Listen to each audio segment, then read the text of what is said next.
Pada kesempatan yang baik ini, mari kita bicara sejenak tentang vaksin yang sudah kita terima. Kita divaksin sebanyak 2 kali. Lalu apa yang kita harapkan dari vaksinasi ini? Tentu alasannya bukan karena kita ingin bebas bepergian, lepas masker, dan kumpul-kumpul seenaknya.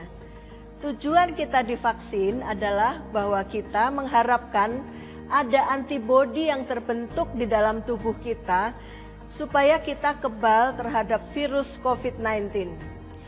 Vaksin yang ada di Indonesia saat ini buatan Sinovac, keefektifannya 65%. Artinya dari 100 orang yang divaksin, ada 65 orang yang akan terbentuk antibodinya, sedangkan yang 35 orang lainnya tidak.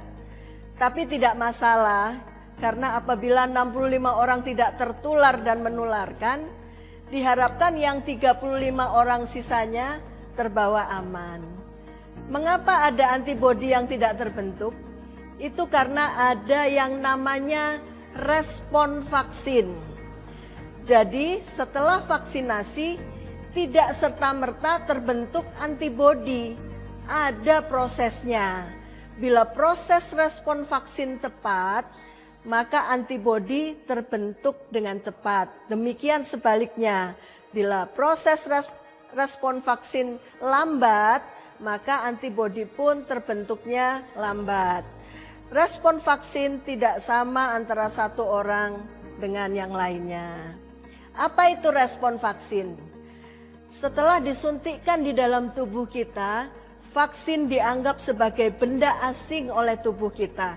Lalu vaksin dimakan oleh sel darah putih, ditelan dan dihancurkan oleh sel darah putih yang ukurannya besar-besar, yang saat itu sedang patroli di dalam darah kita.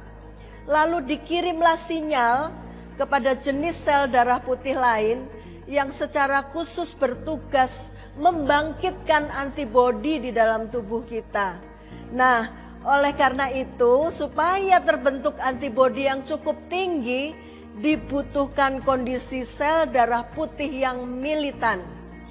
Makanya pada orang tua atau lansia, seringkali respon vaksinnya kurang baik. Antibodinya lama baru terbentuk, atau bahkan tidak terbentuk sama sekali, oleh karena sel darah putih sudah tidak sebaik pada waktu muda. Lalu bagaimana caranya agar sel darah putih kita jadi maksimal kerjanya?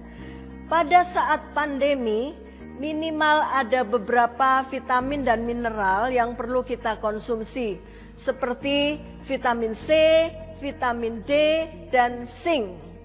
Oleh karena penyerapan vitamin dan mineral ini terjadinya di usus, maka usus kita juga harus sehat. Perbanyak makanan berserat ditambah bawang putih dan bawang merah. Jangan terlalu banyak konsumsi gula dan karbo seperti pasta, roti, atau mie.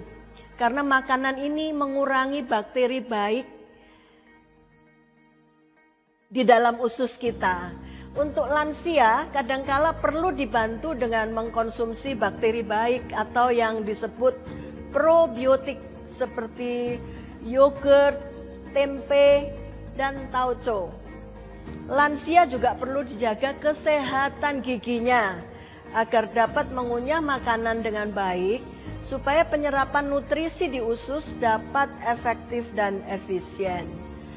Setelah vaksinasi dan terbentuk antibodi, kenapa kita juga harus tetap memakai masker, cuci tangan, jaga jarak, tidak bergerombol dan sebagainya? Iya, karena virus tidak peduli apakah kita punya sertifikat vaksin atau tidak. Dia tetap bisa dengan leluasa masuk ke dalam tubuh kita. Tes swab PCR kita kemungkinan masih bisa positif, walaupun sudah tidak menularkan. Perlukah dicek antibodi yang sudah terbentuk dalam tubuh kita ini? Ya, walaupun di Indonesia belum dibuat peraturannya dengan jelas, namun sebaiknya diperiksa. Apalagi bila lebih dari 60 tahun. Dalam 2 hingga 4 minggu setelah vaksinasi, kadar antibodi dapat diperiksa di laboratorium.